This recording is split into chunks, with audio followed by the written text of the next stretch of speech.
Buenos días. Je ne parle pas espagnol et je le regrette beaucoup. Donc je vais vous parler en français. Je voulais vraiment remercier beaucoup Guillermo Solana pour cette présentation très élogieuse. Je vais essayer d'être à la hauteur de ma réputation, ce qui n'est jamais facile, évidemment. Je voulais vraiment vous dire combien je suis heureuse d'être à Madrid aujourd'hui. Ça me fait vraiment très plaisir. Et je voulais remercier très vivement Guillermo Solana et l'ensemble des équipes du musée Thyssen-Bornemisza de m'avoir invité. C'est vraiment un grand plaisir. Et c'est un grand plaisir de vous voir tous ici si nombreux pour ce beau sujet. Sujet sur lequel je travaille maintenant depuis fort longtemps, comme d'ailleurs plusieurs des intervenants d'aujourd'hui, hein, et notamment mon ami et collègue Ulrich Pollmann qui parlera cet après-midi. C'est un sujet sur lequel nous avons travaillé depuis longtemps. Et à l'époque où nous avons commencé à travailler, il y a entre 25 et 30 ans, ça ne semblait pas être un sujet pour la recherche en histoire de l'art. Et certains disaient, mais la photographie, quel intérêt dans son rapport à la peinture? J'ai entendu ça moi-même. Et j'ai même entendu, avec ce rapport entre la peinture et la photographie, vous allez sortir les vieilles épreuves de nos bibliothèques pour les mettre sur les cimaises de nos musées. Donc les vieilles épreuves de nos bibliothèques sur les cimaises de nos musées. Vous imaginez, voilà combien en 25 ou 30 ans les choses ont changé, et je m'en réjouis évidemment beaucoup. C'est une histoire en train de se faire. Je crois que c'est important de le dire, et je voulais le souligner en amont. Parce que quand nous avons commencé les uns et les autres à travailler, nous avions le sentiment que la photographie avait été utilisée par des grands peintres plutôt avant-gardistes, plutôt intéressés. Guillermo évoquait à l'instant Gustave Courbet ou Eugène Delacroix ou encore Jean-Léon Gérôme. Et on se disait, oui, c'est vrai pour ces grands peintres, mais c'est moins vrai pour d'autres artistes. En fait, l'histoire des 30 ou des 40 dernières années nous a montré que régulièrement, des fonds nouveaux apparaissaient, des fonds avec qu'on n'imaginait pas.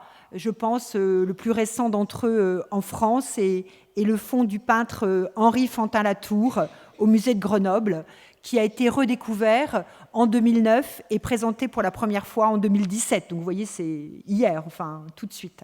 Où je pense à l'exposition qu'Ulrich va ouvrir bientôt à Munich sur les archives photographiques de l'Académie des Beaux-Arts de Berlin, qui là aussi était un fonds complètement inconnu. Et on se rend compte en fait que la photographie est rentrée très tôt dans les ateliers des artistes, très tôt. Et d'ailleurs, comment aurait-il pu en être autrement, à vrai dire? Mais c'est quelque chose qui a été, notamment en France, et notamment du point de vue de l'académisme en France, beaucoup renié, beaucoup éludé.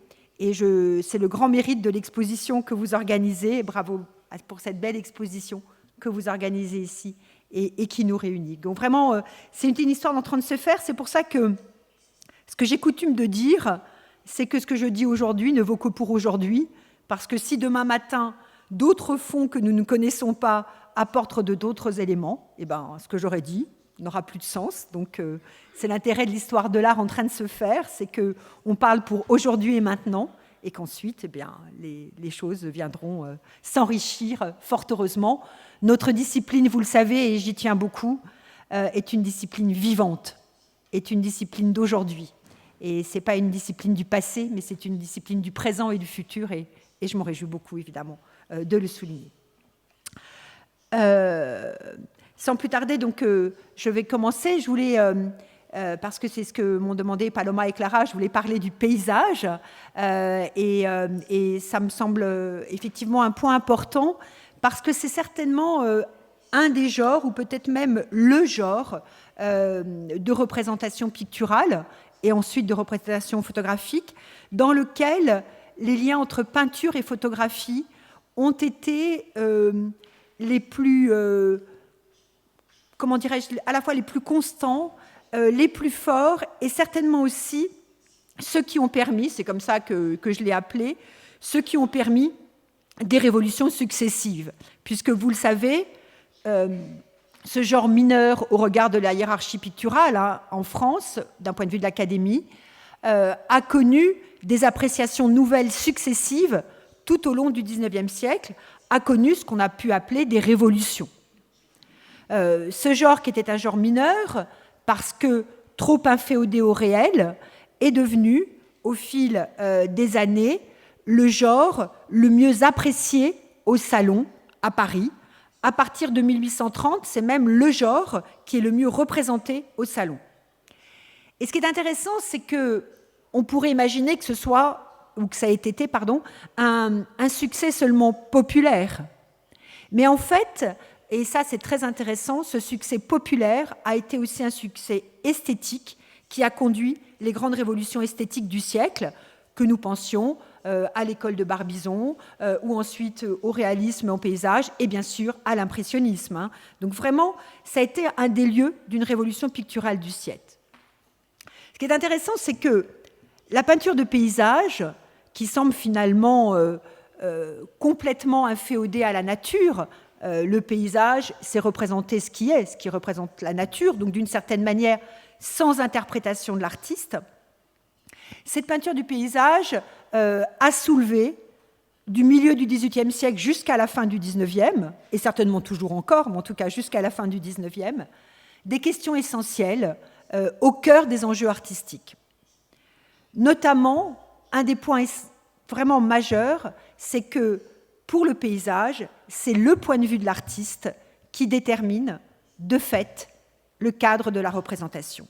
Pas de paysage sans la part prise par le regard de l'artiste sur le cadre de sa représentation.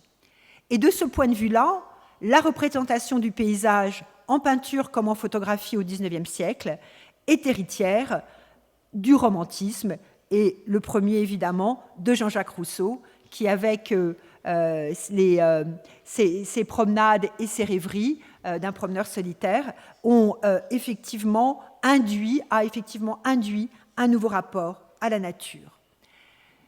Le paysage, en effet, par l'entremise de la littérature de Rousseau et ensuite par l'ensemble de la littérature romantique, et pas seulement la littérature, d'ailleurs, que l'on pense à la musique aussi, évidemment, de ce point de vue-là, le paysage est devenu non seulement un lieu de représentation, mais un lieu qui faisait écho d'une certaine manière aux propres sentiments, aux propres affects de l'artiste.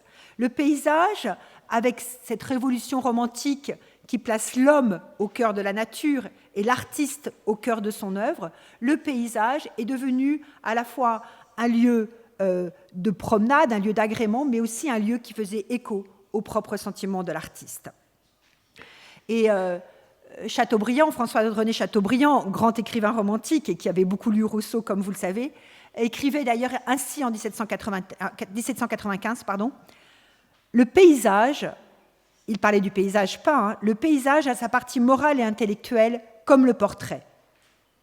Il faut qu'il parle, le paysage, il faut qu'il parle aussi, et qu'à travers l'exécution matérielle de l'artiste, on éprouve ou les rêveries, ou les sentiments que font naître les différents sites. Donc, grâce au romantisme, grâce à la littérature romantique, le paysage acquérait une dimension nouvelle. Au tout début du XIXe siècle, il y a eu, en France notamment, et autour de l'Académie des Beaux-Arts, une volonté de rompre avec la représentation codifiée du paysage et d'aller chercher dans la nature, sur le vif, les observations. Chateaubriand toujours affirmait « Il faut que les élèves peintres, s'occupent d'abord de l'étude même de la nature. C'est au milieu des campagnes qu'ils doivent prendre leurs premières leçons. » La création en 1816, de ce que je vous montre ici, d'un grand prix pour le paysage historique, qui a été fondé à l'instigation du peintre Pierre-Henri de Valenciennes, a légitimé l'importance nouvelle du paysage comme genre pictural au sein même de l'Académie des Beaux-Arts à Paris. Ici, je vous montre donc le prix qui a été donné pour la première fois en 1817 au peintre Achille Etna Michalon. Michalon qui est mort très jeune, mais qui a été un ami de Corot, très important pour Camille Corot notamment, qui est donc son Démocrite et les Abdéritains, qui est conservé à l'École nationale supérieure des Beaux-Arts. C'était un vrai changement, cette idée de créer un grand prix du paysage historique, mais ça intervenait sans doute tard et assez vite, et ça c'est un point, je crois, très intéressant, assez vite, les enjeux de ces révolutions picturales et ensuite photographiques du paysage se sont établis en dehors de l'institution photographique. Je voulais vous montrer ici... je voulais vous montrer ici donc, un petit tableau d'un artiste qui s'appelle Enfantin et qui montre bien ce rapport à la nature et qui montre bien ici le peintre face à la nature et de façon tout à fait intéressante, si on se place à la place du peintre, on voit que ce qu'il regarde, c'est ce grand rocher. Et donc ce qu'il est en train de peindre certainement, c'est ce grand rocher et non pas, comme ça aurait été le cas dans un paysage classique, la grande étendue de l'ensemble du paysage. On voit là aussi qu'il est sans doute à Fontainebleau, ce dont je reparlerai tout à l'heure.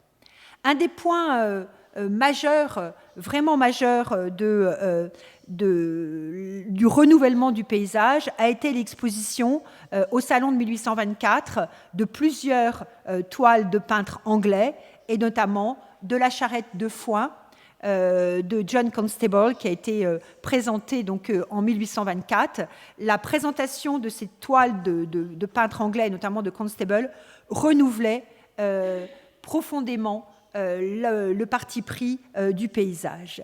Il le renouvelait à la fois par l'entremise du sujet, puisque Constable représentait, on le sait, les paysages de sa région natale, à proximité de sa propre demeure, dans le Suffolk, mais aussi avec la manière de représenter le paysage. Constable, on le sait, ne cessait de souligner dans ses œuvres les changements du ciel et leurs reflets. Il rompait ainsi avec le postulat d'un paysage éternel et immobile. Constable écrivait lui-même « Ni l'ombre ni la lumière ne se figent ». Cette manière d'induire une incidence temporelle dans le paysage a profondément marqué les artistes à ce moment-là. On parlait de Delacroix tout à l'heure, a notamment beaucoup marqué Delacroix, mais évidemment pas seulement, puisque c'était une manière d'introduire dans un paysage qui était semblé, qui devait, dans le paysage classique, donner une idée d'éternité, d'une éternité divine, on introduit là des éléments de contingence et de rapport au temps qui modifiaient profondément la représentation du paysage. La présence de la touche aussi, chez Constable, a été un des points extrêmement importants. Le peintre français Théodore Rousseau a été parmi les jeunes artistes, il avait, à ce moment-là, il était tout jeune, une vingtaine d'années, qui ont beaucoup admiré ces œuvres du peintre anglais et qui ont nourri notamment profondément ses œuvres. Je vous montre ici, mais je y reviendrai tout à l'heure, une de ces œuvres qui sont les grands chênes à Apremont et qui sont conservés au musée du Louvre à Paris. La complexité du rapport au paysage, c'est qu'il est bien plus que ne l'est le portrait, qui est censé en peinture, vous le savez, traduire non seulement l'apparence physique du modèle, mais aussi son apparence intellectuelle et morale, et bien sûr bien plus que la peinture d'histoire, qui est le grand genre, qui élève et qui fixe un modèle. Les enjeux du paysage, c'est qu'il semble inféodé à la nature et que l'injonction qui soit faite à l'artiste, ce soit de copier la nature. La difficulté de cela, à partir du moment où le nouveau paradigme romantique se met en œuvre, la difficulté de cela, c'est que les peintres, puis les photographes, vont déterminer leur propre sujet, leur propre objet de représentation au cœur de la nature. C'est donc le point de vue de l'artiste qui fonde le thème du tableau, c'est son regard qui l'enferme, qui le compose, qui le cadre. Alors il y a évidemment une difficulté à faire ça, et je voulais juste évoquer avec vous une caricature amusante d'Honoré Daumier qui représente deux paysagistes qui sont installés l'un derrière l'autre dans un paysage, avec leurs chevalets et leurs boîtes de couleurs, au milieu d'un paysage vallonné. Le premier peint le morceau de nature qu'il a choisi, et le second se penche au-dessus du chevalet de son camarade et au-dessus de son épaule, et semble assez perplexe. Et la légende de Daumier dit « Les paysagistes, : le premier copie la nature, le second copie le premier ». Donc Daumier avait montré cette difficulté qu'il y avait justement à élire dans la nature. Copier la nature, ça a été quelque chose qui a été vu comme une forme d'anathème, comme une forme de reproche fait aux peintres paysagistes puis aux photographes. Et pour autant, évidemment, cette copie de la nature, que l'on voit ici notamment avec le très beau tableau de Théodore Rousseau, cette copie de la nature ne dispensait pas le peintre, puis ensuite le photographe, d'avoir du talent, ni de savoir élire sa composition à partir des seuls éléments naturels. Parce que finalement, c'est ainsi que le peintre puis le photographe composaient son œuvre, à partir des seuls éléments naturels, des éléments de relief, des éléments de végétation, et un point extrêmement important, des éléments de lumière, des éléments de temps. Et un des points très intéressants de la peinture du paysage au XIXe siècle, c'est qu'elle évolue en rapport au temps, et seul l'anglais nous permet de faire la distinction, du temps, que ce soit weather, un temps météorologique, ou du temps time, un temps qui passe, ce que le français, vous le savez, ne permet pas de discerner. Le photographe, plus encore, était obligé d'élire ces éléments, et avec un plus grand soin encore que le peintre. Le peintre, en effet, pouvait prendre des notes sur le vif et revenir travailler en atelier et réinventer le moment, et recomposer, comme le fait ici Théodore Rousseau, différents moments.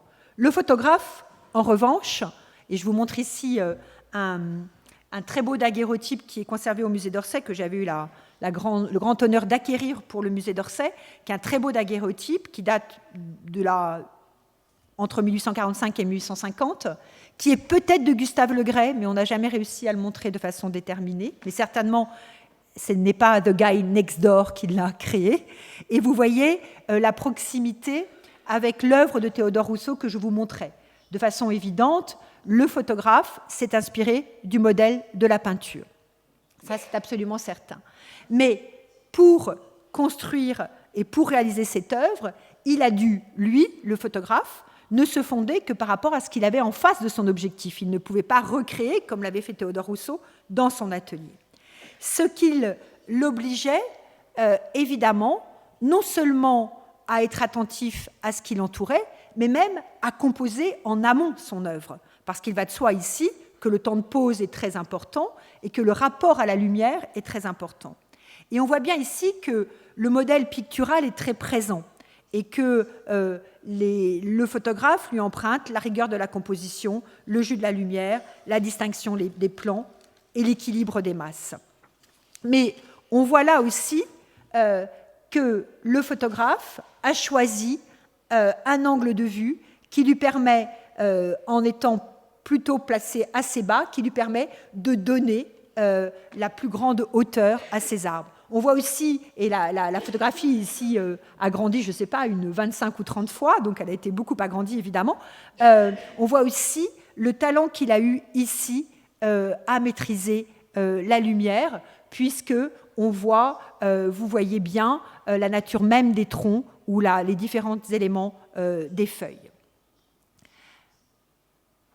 De fait, on voit bien qu'une photographie comme celle-là, alors qu'elle est réalisée sans doute entre 1845 et 1850, donc assez tôt, va bien au-delà de l'apparente objectivité qui est donnée à la photographie. Ce n'est pas une copie littérale de la nature qu'on a ici, c'est un point de vue sur la nature, c'est une interprétation de la nature, et donc très vite, y compris dans ce domaine du paysage qui pourrait sembler directement inféodé à la nature, les photographes, la photographie a mis en œuvre un point de vue particulier. Alors, un lieu a joué une importance très grande, et nous y sommes avec ce daguerreotype, nous y étions déjà avec Théodore Rousseau, c'est la forêt de Fontainebleau. Et une exposition qui avait été organisée au musée d'Orsay il y a quelques années par ma collègue Chantal Georgel avait appelé la forêt de Fontainebleau un atelier en plein air, et je lui reprends ce titre que j'aime beaucoup. La forêt de Fontainebleau a été effectivement un atelier en plein air pour les peintres comme pour les photographes. Fontainebleau, vous y êtes peut-être déjà allé, c'est un endroit proche de Paris. C'est un endroit qui est accessible en train dès les années 1830, donc ce qui permet, avec cette petite ligne de train qui existe toujours d'ailleurs et qui n'a pas changé, qui traverse la forêt, mais qui existe depuis les années 1830. Et donc, en partant de Paris, de la gare de Lyon, on est très vite en pleine nature. Et il y a quelque chose d'extraordinaire puisqu'on est à la fois tout près de Paris et en même temps dans une nature relativement sauvage, mais une nature relativement sauvage qui a été aussi ordonnancée, puisque un personnage a joué un rôle très important, c'est Claude François de Neucourt, qui était un ancien soldat de l'armée napoléonienne, que Théophile Gautier appelait familièrement le Sylvain, avec cette idée des sylves, hein, de la forêt, donc le Sylvain. De Neucourt avait en fait ordonnancé la forêt en donnant des noms aux allées, aux arbres, aux différents carrefours. Et donc cette forêt était devenue à la fois un lieu sauvage, une sorte d'Arcadie primitive près de Paris, mais en même temps, elle était familière et accessible à tous.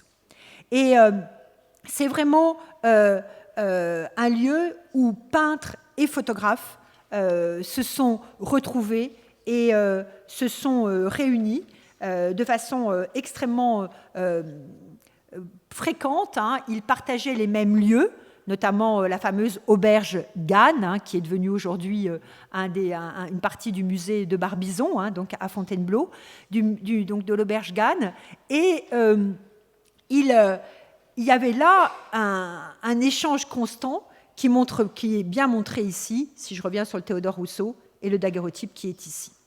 Je voulais vous montrer notamment, pour vous montrer quelques œuvres hein, peintes à Fontainebleau, ici un tableau que j'aime beaucoup, qui est un tableau de Gustave Courbet, hein, qui s'appelle L'Orée de la forêt, qui est conservé à Philadelphie, où pour une fois Courbet a, comment dirais-je,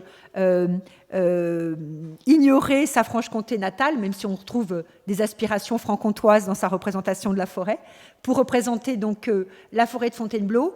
Et vous voyez la nouveauté du point de vue, c'est-à-dire qu'il est vraiment directement dans la forêt. On est dans une forêt à hauteur d'œil, une forêt qu'on traverse avec ses jambes, avec son corps. Hein. Cette orée, ce n'est pas une orée de la forêt qui est loin, mais c'est une forêt avec laquelle on se confronte. Hein. Il y a ce lien-là extrêmement important.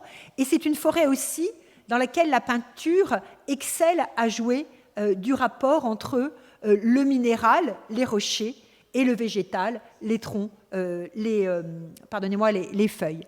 Et je ne sais pas, parce que nous n'avons pas les dates précises ni de la toile, ni de la photographie, lequel précède l'autre. Ici, c'est une très belle épreuve sur papier de Charles Nègre, dans lequel Nègre a sans doute travaillé avec Le Gray à la fin des années 1840, donc à peu près à la même époque de Courbet, mais on voit bien que le choix de l'angle de vue, du point de vue, le choix de la composition reprend aussi cette idée d'avoir une forêt qui est juste en face de vous, comme on l'avait chez Courbet, hein, la même idée, et que la photographie, elle aussi, mais avec simplement les moyens qui sont donnés aux photographes, c'est-à-dire de travailler sur le temps de pose et sur la lumière, réussit à rendre le grain du rocher et le détail des feuilles. Donc là, il y a quelque chose d'absolument extraordinaire parce qu'il arrive à faire ça simplement avec le temps de pose et les éléments. Ça veut dire évidemment une composition pensée en amont, réfléchie en amont, d'où l'importance de la connaissance des toiles de paysage auparavant, d'où l'importance aussi des échanges avec les peintres. Ça, je crois que c'est un point extrêmement important à souligner. Il y avait de façon très certaine une ambition artistique de ces photographies de paysage qui a été notamment âprement défendue par Gustave Le Gray.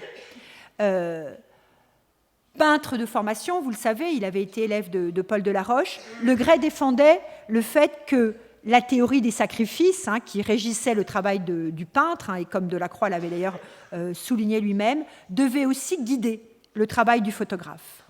Et il plaidait sur les avantages de la photographie et les possibilités qu'elle apportait. Il disait « L'influence de la photographie sera d'une portée immense. Elle pourra épurer le goût du public en l'habituant à voir la nature reproduite dans toute sa fidélité. Certes, disait toujours Le Gray, je suis loin d'entendre par là qu'une bonne peinture doit avoir l'exécution minutieuse, microscopique d'une plaque daguerrienne. À mon point de vue, la beauté d'une épreuve photographique, et c'est ce qu'on a sous les yeux aujourd'hui, consiste au contraire presque toujours au sacrifice de certains détails.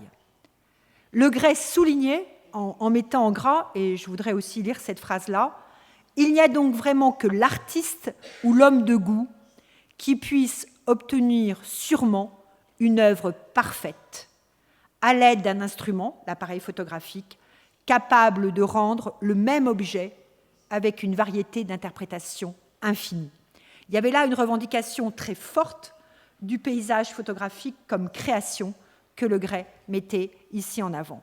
Il mettait en valeur la dextérité du photographe et sa capacité à construire l'image grâce au choix du sujet, mais aussi en variant la mise au point, le temps de la pose, grâce auquel l'artiste pouvait sacrifier telle ou telle partie ou produire, comme c'est le cas dans l'épreuve que je vous montre ici, qui était vraiment une épreuve exceptionnelle, ou produire un effet puissant d'ombre et de clair, ou bien un effet d'une douceur ou d'une suavité extrême.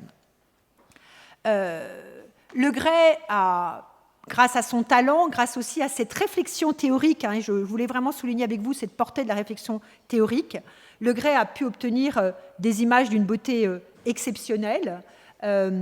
Et ici, je vous montre, qui sont bien sûr aussi influencés par la nature, ici je vous montre un très beau portrait d'arbre qui avait été réalisé comme étude par Achille Etna Michalon, celui qui a eu le premier prix du paysage historique, donc en 1817.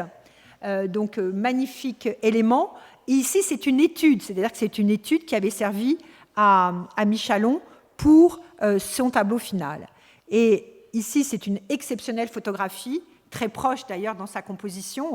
Donc il est probable que Le Gray avait pu voir ces images de Michalon, qui est conservée aujourd'hui au Metropolitan Museum of Art, qui est prise à Fontainebleau autour de 1854-1855. Le Gray a ici magistralement interprété les enjeux de la peinture en donnant quelque chose de vraiment spécifiquement photographique, en soulignant peut-être plus encore cette manière de tronquer l'arbre, donc ne représenter l'arbre que dans sa partie, de rompre avec cette idée d'avoir l'ensemble. Là, il y a vraiment quelque chose qui est extrêmement souligné, d'autant que c'est une œuvre finale. On n'est pas là dans une étude, on est là dans une œuvre finale qui avait été exposée par Le Gray. Il y a aussi une attention extrêmement subtile à la lumière, à une attention méticuleuse du traitement du négatif, qui lui permet de rendre aussi bien la mousse sur le pied de l'arbre que le sous-bois ou le feuillage. Grâce à Le Gray, l'arbre ici devenait vraiment le sujet de son œuvre et transformait d'une certaine manière, inventait un nouveau motif. Les photographies de Le Gray ont été montrées, elles ont été commentées, donc elles ont eu évidemment une influence sur les artistes, et ça c'est un des points que j'ai voulu défendre dans mon livre, dont je dois vous dire d'ailleurs qu'il va être réédité en version moins coûteuse à partir de fin janvier 2020, là, donc dans 15 jours.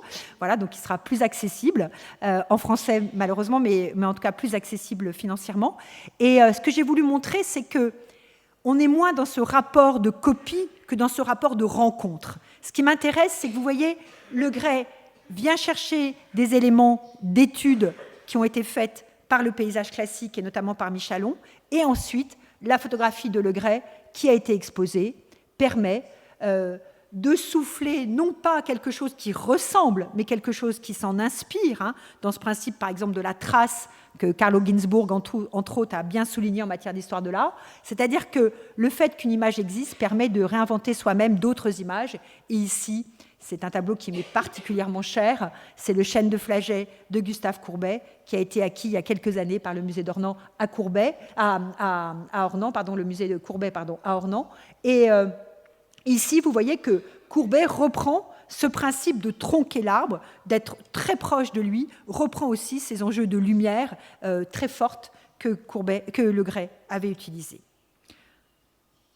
C'est le cas aussi, un peu plus tard, du jeune Claude Monet qui, avec ce chêne de Bodmer, qui est conservé au Metropolitan Museum of Art, se réfère à la fois à Le Gray, qu'il connaissait, et à Courbet, évidemment, qu'il connaissait dans les deux cas. Ce qui me semble important de souligner, c'est que l'idée même de paysage se confond avec sa représentation. En anglais, toujours l'anglais, pour le paysage est quand même assez bon, nous permet des possibilités que le français ne permet pas. En anglais, donc, le terme landscape a été forgé en liant à la fois la nature et sa reproduction, ce que nous n'avons de nouveau pas en français. Ce qui me semble très important à souligner, comme je viens de le faire ici pour les arbres, qu'en offrant de nouvelles images, les photographes ont ainsi contribué à inventer de nouveaux paysages. Et ça, je pense que c'est important, c'est qu'une des révolutions picturales et photographiques du XIXe siècle, c'est aussi l'invention de nouveaux paysages. Je parlais à l'instant de la forêt de Fontainebleau. Un des points très importants, c'est le rapport au paysage marin. Pendant longtemps, la marine était d'abord quelque chose qui était vu d'assez loin, dans un rapport au sublime, dans un rapport parfois économique, comme ça a été le cas dans les grandes peintures du XVIIe siècle hollandais, mais la mer elle-même était tenue à distance. Il y a au XIXe siècle, et j'avais eu l'occasion d'écrire quelque chose de ce point de vue-là pour une exposition qui avait eu lieu chez nos collègues de l'université d'Ann Arbor, enfin de Michigan University à Ann Arbor, il y a au XIXe siècle tout un rapport nouveau porté à la mer. La mer devient aussi un lieu de villégiature, ce qui n'a pas été le cas jusqu'aux années 1830. C'est important aussi de voir que la représentation accompagne de nouveaux usages et de nouveaux usages sociaux.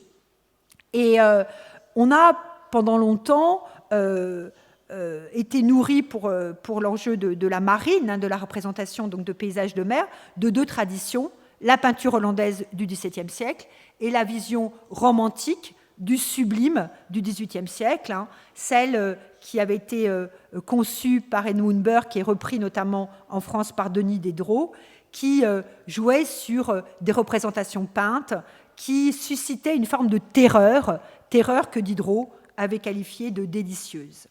Mais la mer restait à distance, elle était mise à distance par la peinture et elle gardait sa sauvagerie et son mystère, tout en montrant aux spectateurs la beauté des flots déchaînés et la magnificence sombre de ces ciels d'orage.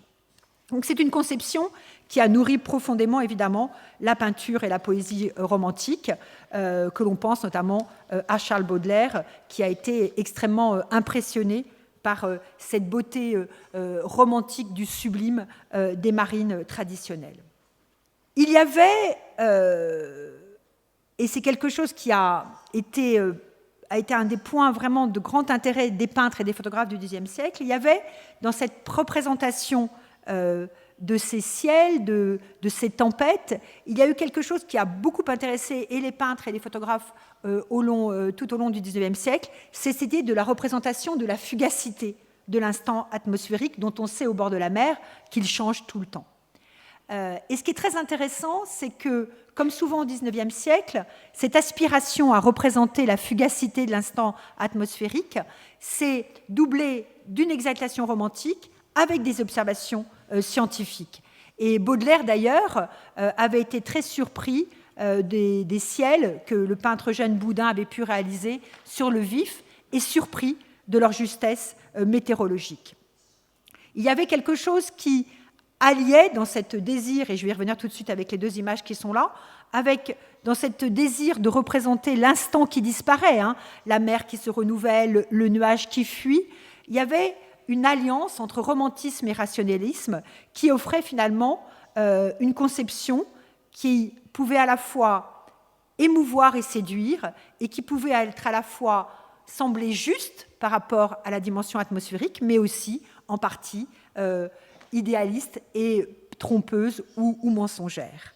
Et ça a été aussi remarqué par Émile Zola, qui dans son salon de 1868 dit « Certains paysages ont créé une nature au goût du jour qui a un aspect suffisant de vérité et qui possède en même temps les grâces piquantes du mensonge. » Les représentations photographiques ont joué un rôle essentiel dans ce rapport-là à la représentation de la fugacité de l'instant. Et je voudrais vous montrer, juste là, un daguerreotype qui a été réalisé donc, par les frères Macquer, ça s'écrit M-A-C-A-I-R-E, qui reproduisait le port du Havre en 1851.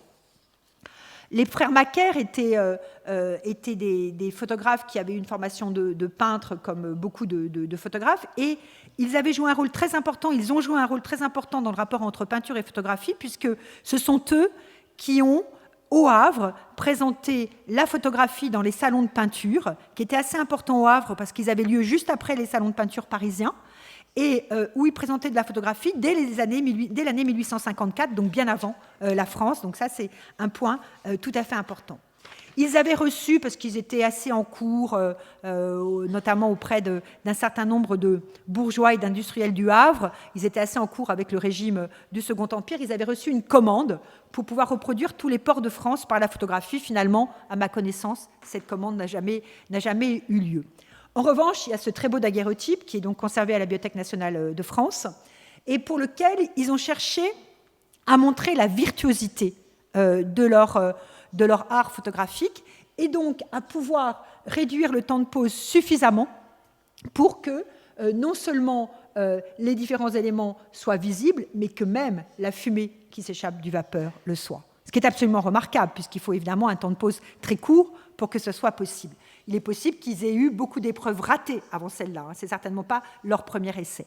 Et ce qui est extrêmement intéressant, c'est qu'ensuite, un peintre comme Eugène Boudin, qui vit au Havre, vous le savez, s'est intéressé non pas à la réalité du paysage tel qu'il était, mais au paysage tel qu'il avait été représenté par les Macaire, en reprenant ce motif de la fumée, non pas tel qu'il aurait pu l'observer, mais tel qu'elle avait été représentée. Et ça, c'est extrêmement intéressant. C'est-à-dire que le paysage, la représentation picturale et photographique du paysage, se nourrit de choses qui ont déjà été représentées avant, pas seulement de l'observation de la nature. Le cadre qu'impose le peintre ou le photographe se nourrit des représentations picturales ou photographiques auparavant. Et donc on voit bien ici que Boudin s'est attaché là aussi à peindre la vapeur évanescente dans les mêmes éléments.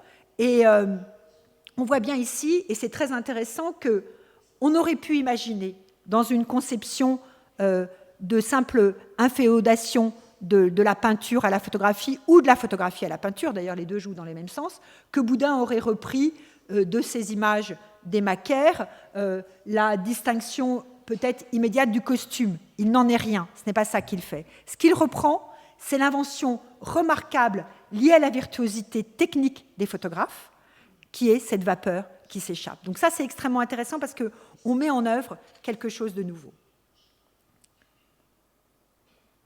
Pardon, excusez-moi. Pour les photographes, cet enjeu du temps de pose est extrêmement important. Et un des grands enjeux, c'est ce que je montre ici, le fait, avec cette belle photographie de Legray, c'est le fait de figurer le ciel. Le ciel est complexe à figurer parce que si le temps de pose et si le choix de la lumière n'est pas bon, tout apparaît comme un ciel plombé, uniformément gris, pour lequel on ne voit rien. Et il y a donc un enjeu de bien régler son temps de l'exposition et son temps de lumière, et c'est ce que réussit à faire Gustave Legray, qui réussit en fait, en associant souvent deux négatifs, un négatif pour la mer, un négatif pour le ciel, réussit à obtenir des images dans lesquelles il peut varier les temps de pose. Les photographies de Legray sont exposées. Elles sont exposées d'abord à Londres, puis à Paris.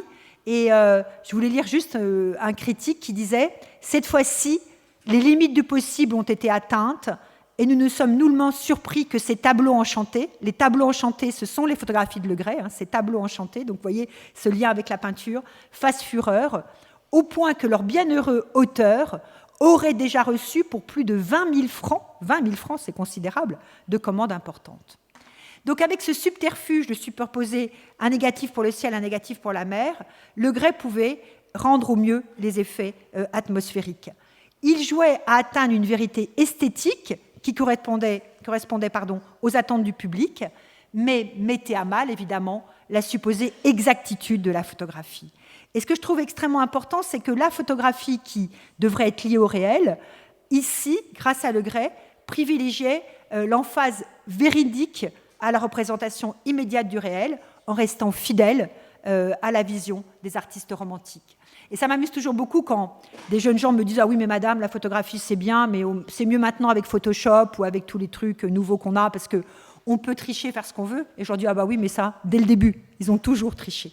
Ils se sont toujours mis en œuvre d'essayer d'être au plus près de ce qu'ils voulaient pour arriver effectivement à trouver le meilleur élément. » Alors, si je retourne au Havre, toujours au Havre, un des points importants dans ce rapport à l'atmosphère et au ciel, c'est un photographe qui s'appelle Eugène Hautin, qui a cherché à saisir justement ces enjeux de représentation fugace du ciel et de la mer.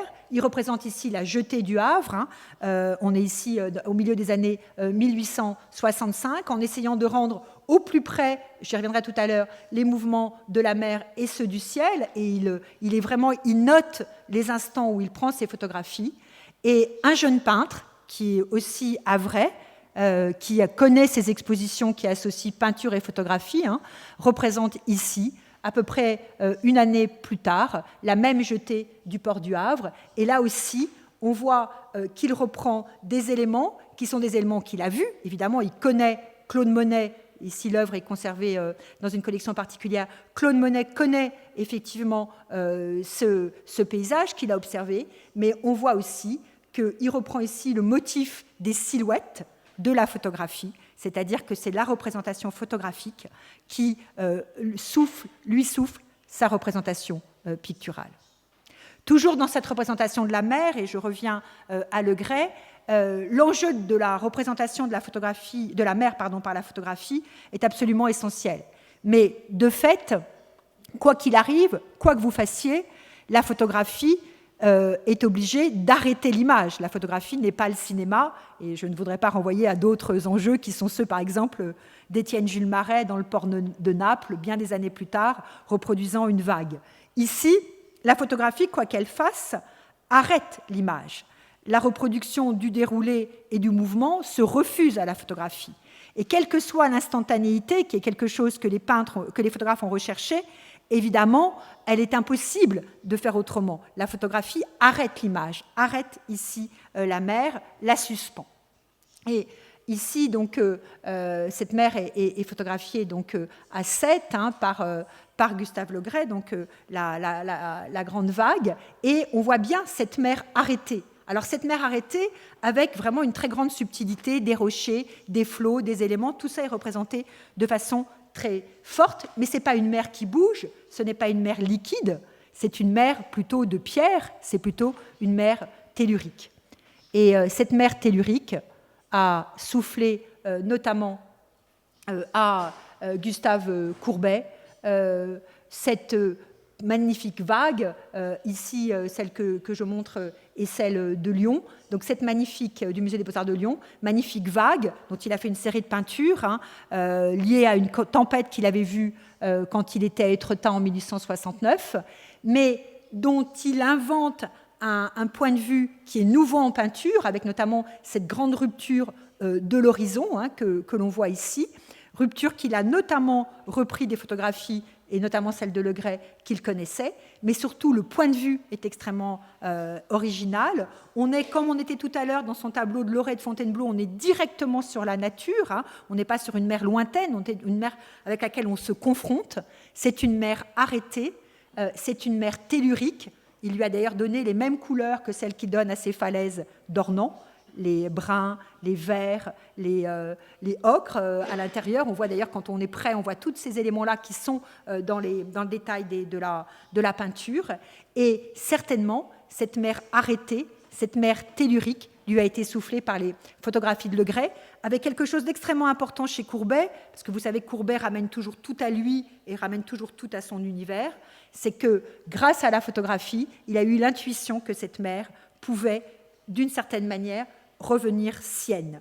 Et il y a là quelque chose d'extrêmement fort que la photographie n'a pas dicté, mais que la photographie a certainement initié. Je vais accélérer pour ne pas vous prendre trop de temps, mais vous voyez ces magnifiques photographies de ciel donc, de Le Gray que je voulais vous montrer.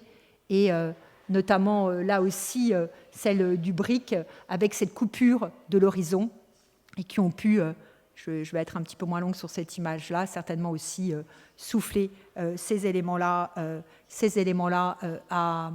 à Claude Monet par rapport à ce point-là. Monet, c'est un point sur lequel je voulais juste m'arrêter quelques instants. Ce rapport, vous connaissez, et je n'ai pas encore vu l'exposition parce que je suis arrivée tard hier soir, mais je la verrai tout à l'heure ou demain matin, mais j'ai eu la chance de voir le catalogue et j'ai vu la place que prend Claude Monet dans ce beau projet. Ce qui est intéressant dans le rapport entre Claude Monet et la photographie, c'est qu'il est d'une génération qui est née avec la photographie. Elle a toujours existé, à la différence d'un Courbet ou d'un Delacroix ou d'un Gérôme, elle a toujours existé pour lui.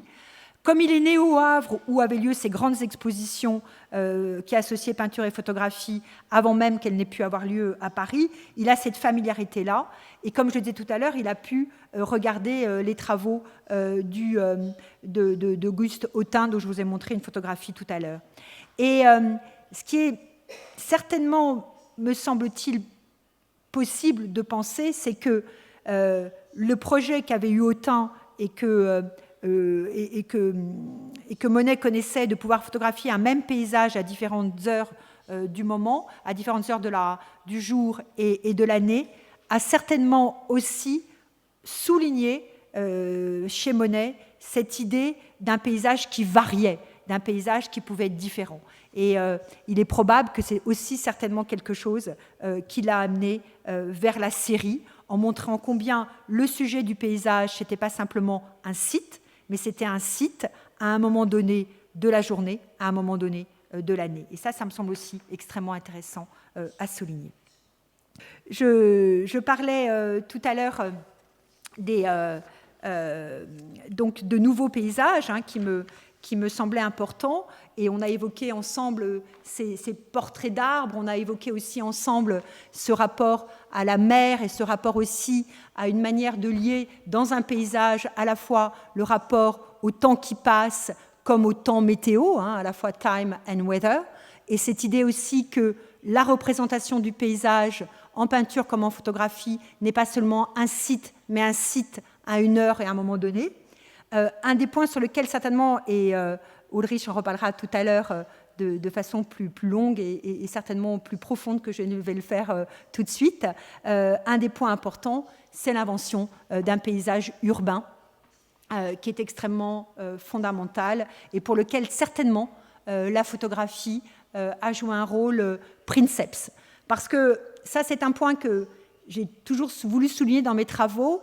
Je vous l'ai dit tout à l'heure, non pas de comparer immédiatement une épreuve photographique à une épreuve picturale, ça je pense que je ne sais pas très bien ce qu'on en fait une fois qu'on a fait ça, mais d'aller plus loin et de montrer combien il y a une rencontre et combien, bien sûr, la peinture, la photographie est liée à la peinture parce qu'elle se met les pas, comme ça a été rappelé tout à l'heure par Guillermo, elle se met les pas dans la perspective albertienne, donc elle est évidemment liée à la peinture dans cet élément-là. La camera obscura la met dans les pas de la perspective albertienne, mais en même temps aussi combien la photographie a apporté à la peinture de nouvelles représentations et même de nouveaux objets, de nouveaux sujets, comme notamment certainement ce rapport à la ville. Un point important, c'est qu'effectivement, ça va de soi, mais ça va mieux en le disant, la photographie évidemment contemporaine de l'importance accrue des villes. Jusqu'au début du XIXe siècle, l'Europe, la France notamment, mais c'est vrai aussi en Espagne, enfin notre Europe est une Europe rurale. Les villes sont relativement petites, Londres peut-être mise à part, mais les villes restent quand même relativement petites et un des grands enjeux du XIXe siècle, c'est le développement de la ville. Et j'allais dire presque la création de la ville telle qu'elle est et telle qu'on la connaît aujourd'hui. Et donc la photographie a été contemporaine de cette importance accrue des villes et de leur transformation. Et le paysage, qui jusqu'auparavant était surtout naturel, qui renvoyait à la campagne, devient aussi un paysage urbain. Et ça me semble aussi très important à souligner.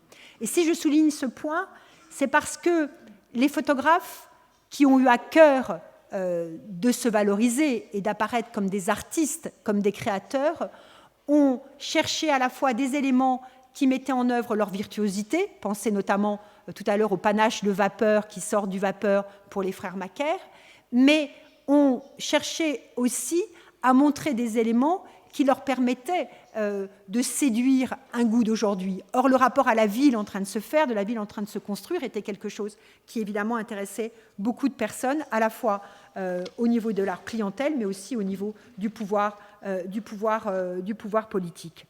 Donc il y a là un point de vue extrêmement intéressant. Ils sont influencés par un genre qui a beaucoup compté au début du XIXe siècle et dont la photographie est en partie héritière, notamment dans sa dimension théâtrale et théâtralisante.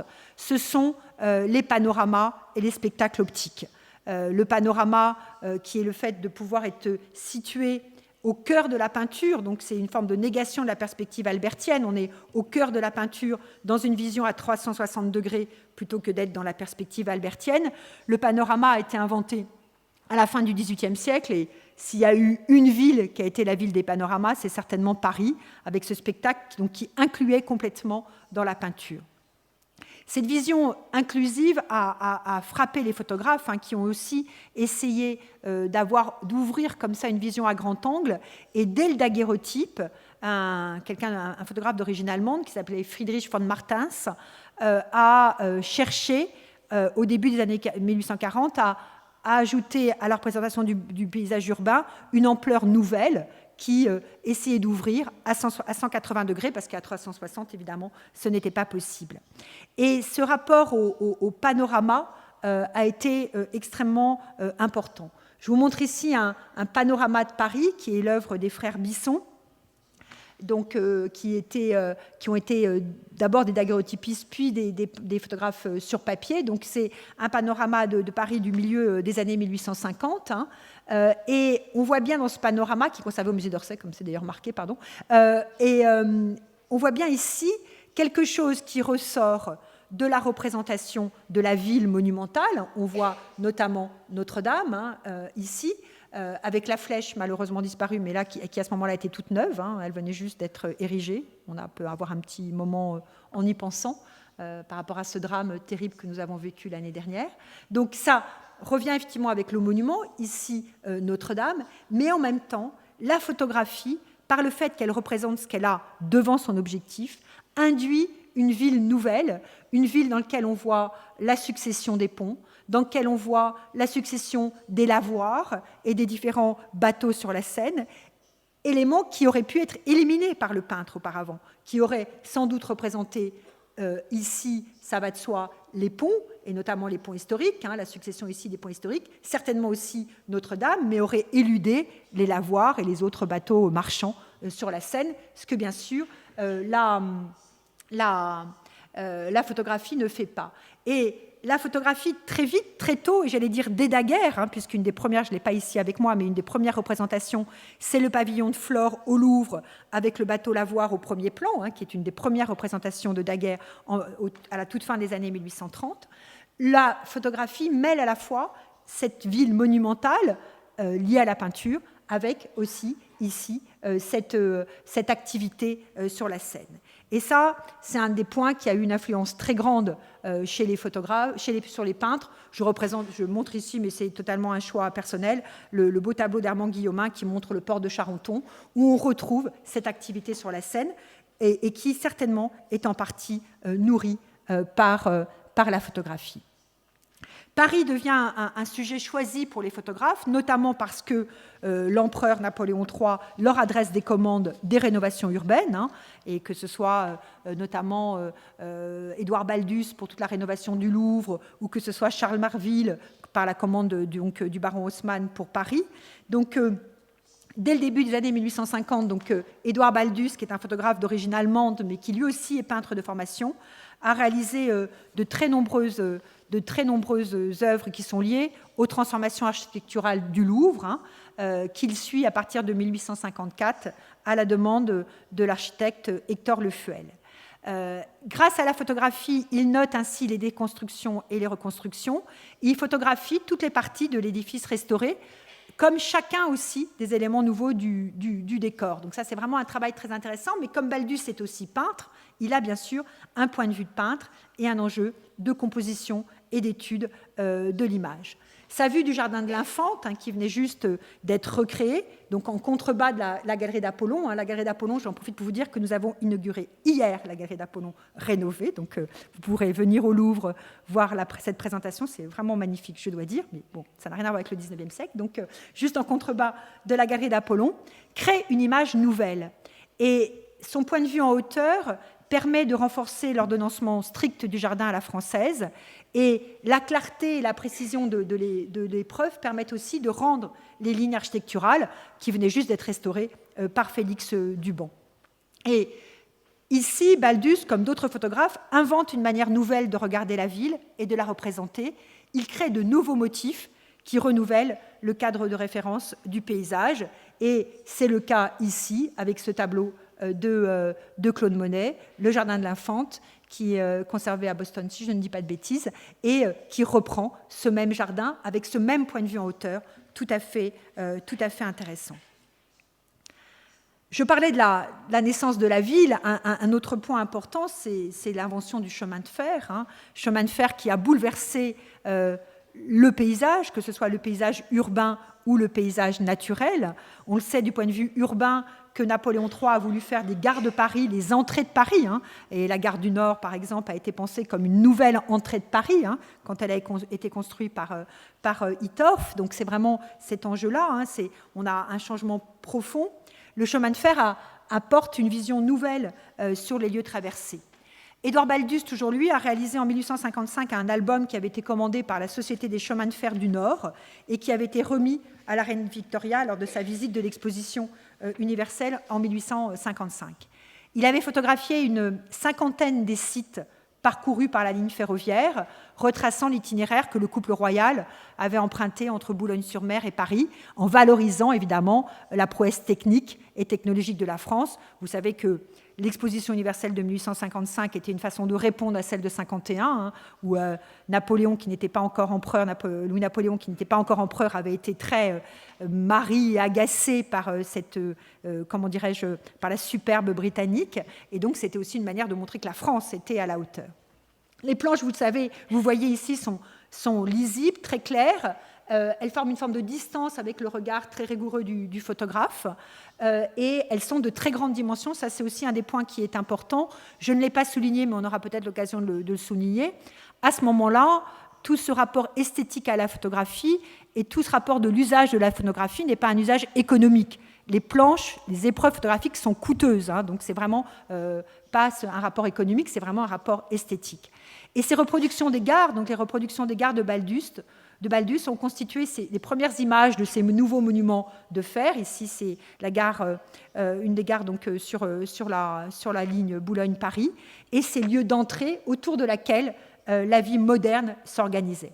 Et on sait combien, évidemment, ce motif a intéressé les jeunes peintres impressionnistes.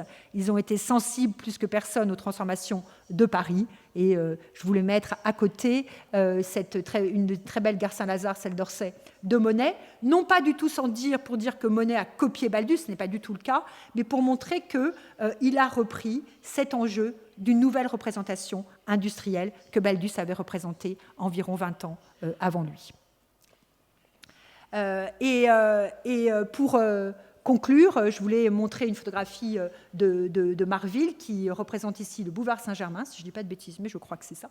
Le boulevard Saint-Germain, donc, qui est conservé à la bibliothèque historique de la ville de Paris. Charles Marville avait reçu la commande donc, par la préfecture de police de Paris, donc, du baron Haussmann et de l'ingénieur Alphand qui travaillait avec lui pour suivre toutes les rénovations de Paris. Il photographie donc toutes les rénovations, les paysages urbains avant et les paysages urbains après, avec cette rénovation haussmannienne qui invente la ville moderne, qui invente le Paris moderne, et qui est d'une certaine manière, comme l'a dit un historien de l'architecture, l'expression de la belle ville à la française, on peut le dire ainsi, avec ces grandes artères qui désespéraient Victor Hugo, mais qui permettent aussi de favoriser la circulation et de valoriser le monument. Et on voit aussi avec cet ordonnancement de la ville, puisque vous savez que dans la transformation haussmannienne, c'était l'idée que les immeubles étaient sur le même gabarit et qu'on avait donc ces enfilades de balcons les uns après les autres que l'on voit bien ici. Et bien sûr, ça a notamment inspiré ici à Gustave Caillebotte cette enfilade du balcon, qui est un tableau en collection privée qui date des années 1880, où là aussi, il y a évidemment ce qu'il observe, mais il y a aussi ce qu'il a vu, et certainement cette vision perspective de l'enfilade des balcons que représente Marville a été tout à fait intéressant. Et ce qu'il faut souligner, c'est que Marville donc, a représenté cette ville moderne, et si Charles Baudelaire ou si le graveur Charles Merrion ont eu la nostalgie d'un Paris médiéval, noir, secret, sombre, complexe, Monet, Manet, Guillaumin, Gustave Caillebotte ont fait de ce Paris nouveau le sujet de leurs œuvres. Et ces longues échappées de bitume qui traversaient la ville sont devenues une sorte de spectacle que les habitants ici, chez Caillebotte, regardent de leur balcon, tous alignés, strictement parallèles à la rue. Et pour conclure, je voulais juste faire un petit clin d'œil. C'est un clin d'œil que j'aime bien faire, qui est un clin d'œil qui associe Gustave Le Gray et Claude Monet, dont j'ai beaucoup parlé ce matin, ici avec cette très très belle vue de ciel qui triche parce qu'en fait c'est un ciel de midi, donc prise à midi en face, mais qui joue sur quelque chose qui induit la nuit, donc il y a quelque chose qui triche, mais dont je voulais vous montrer cette manière justement dont la photographie se réinvente, et puis peut-être comparer de manière peut-être un peu excessive, mais en même temps amusante, les nuages et les brouillards de Le Gray avec ceux d'un des tableaux qui a été fondateur du courant qui est honoré aujourd'hui à Madrid grâce à la dextérité de mes collègues madrilènes. Un grand merci à tous. Merci infiniment de votre attention. Merci.